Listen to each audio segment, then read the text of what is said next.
U prethodnom videu ste mogli da vidite kako sam obradila špaletne oko novog prozora u kupatilu, a danas nastavljamo dalje sa uređenjem kupatila i pripremom za krečenje. U ovom videu ću skidati stiropor ploče sa plafona, sanirat ću buđ, ukloniti sva oštećenja, pukotine i rupe od tiplova i pripremit ću zidove i plafon tako da budu potpuno spremni za narednu fazu, gletovanje i krečenje. Prvi korak je bio da sa plafona uklonim stiropor ploče koje su bile zalepljene samo do određenog dela plafona. Koristila sam strugač i špaklu i skidala ih deo po deo, uglavnom bez većih poteškoća. Pošto je na plafonu bilo slabo vezanih delova i ostataka lepka od stiropora, celu površinu plafona sam premazala vodom da bih lakše skinula sve slojeve.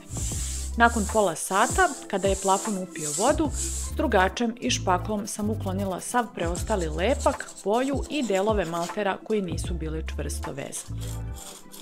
Posebnu pažnju sam posvetila postojećim pukotinama, detaljno sam ih očistila do čvrstog sloja maltera kako bi bile potpuno spremne za sanaciju u narednim koracima.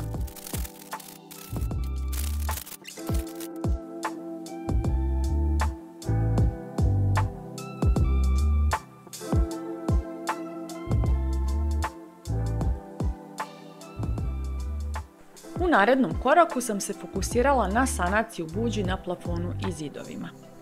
Koristila sam sredstvo u spreju bez mirisa i obilno ga nanela na sve površine na kojima su se vidjeli tragovi buđi. Sredstvo sam ostavila da deluje 24 sata. Pošto ovo sredstvo ne utiče na izbeljivanje tamnih tragova od buđi, sljedećeg dana sam pripremila rastvor od izbeljivača i vode u odnosu 1:2. Sunđer sam natapala u ovaj rastvor i prebrisala sve delove plafona i zidova na kojima su tragovi buđi bili vidljivi. Zatim sam ostavila da se zidovi i plafon potpuno osuše 24 sata pre prelaska na sljedeći korak.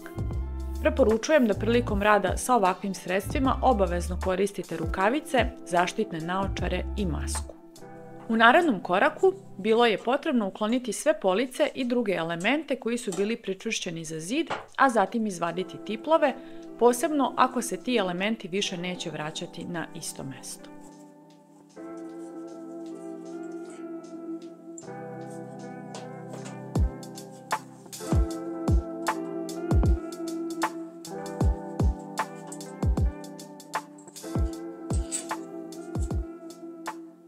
Za vađenje tiplova najčešće koristim špic klešta, ali vrlo često tiplu ne može tek tako da se izvuče iz zida.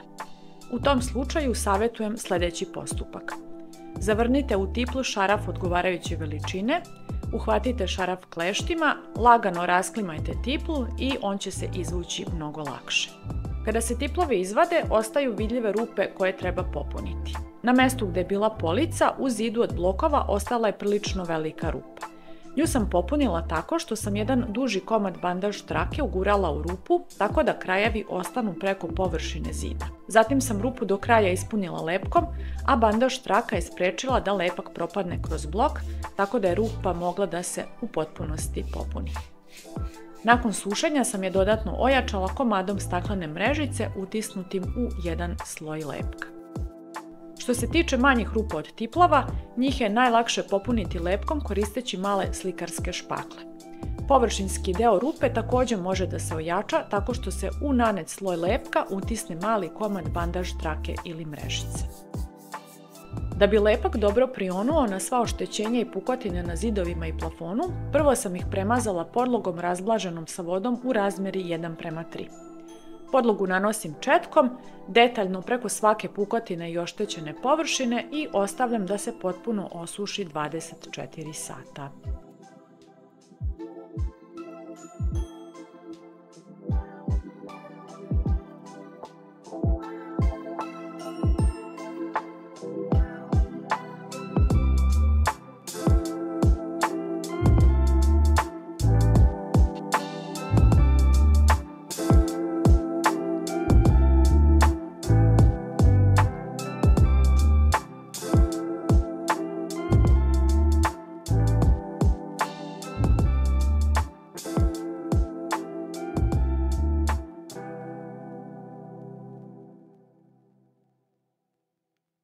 Kada se podloga osušila, počela sam sa sanacijom.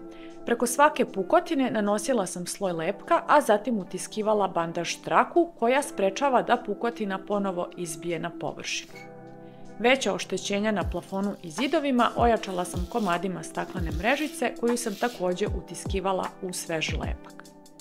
Nakon utiskivanja bandaž trake ili mrežice, preko njih sam nanijela još jedan tanak sloj lepka tako da ih u potpunosti prekrijem.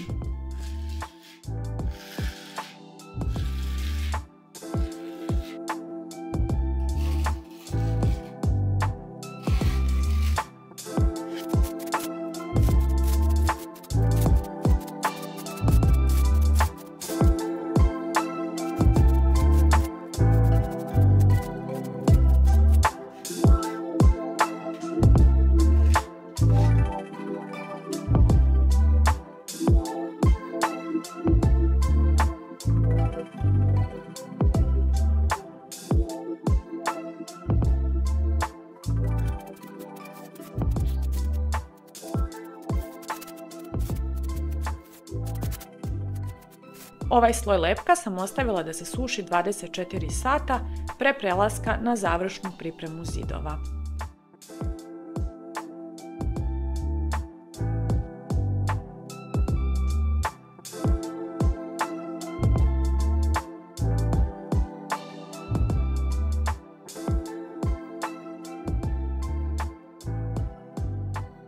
Nakon 24 sata, zbog vremenskih uslova i debljine nanetih slojeva, lepak na pojedinim mestima još uvijek nije bio potpuno suv, međutim bio je dovoljno čvrst da mogu da uradim završnu pripremu.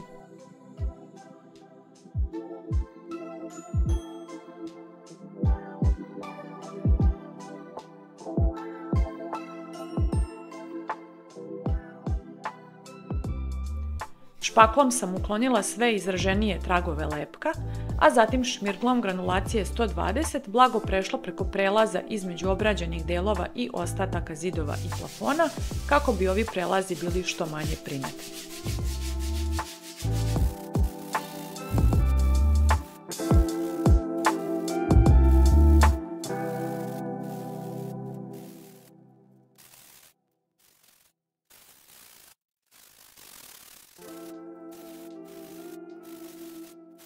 Kada sam izravnala sve obrađene površine, premazala sam ceo plafon i sve zidove podlogom razblaženom sa vodom u odnosu 1:3. Nakon nanošenja, podlogu sam ostavila da se suši 24 sata.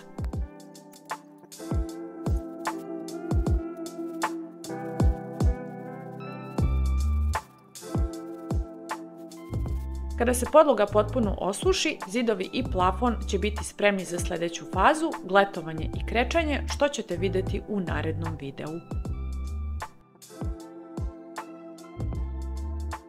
Ukoliko vam je ovaj video bio koristan ili imate dodatna pitanja, slobodno ostavite komentar. Ako ne želite da propustite sljedeći video sa gletovanjem i krečanjem, pretplatite se na kanal i uključite zvonce za obaveštenje.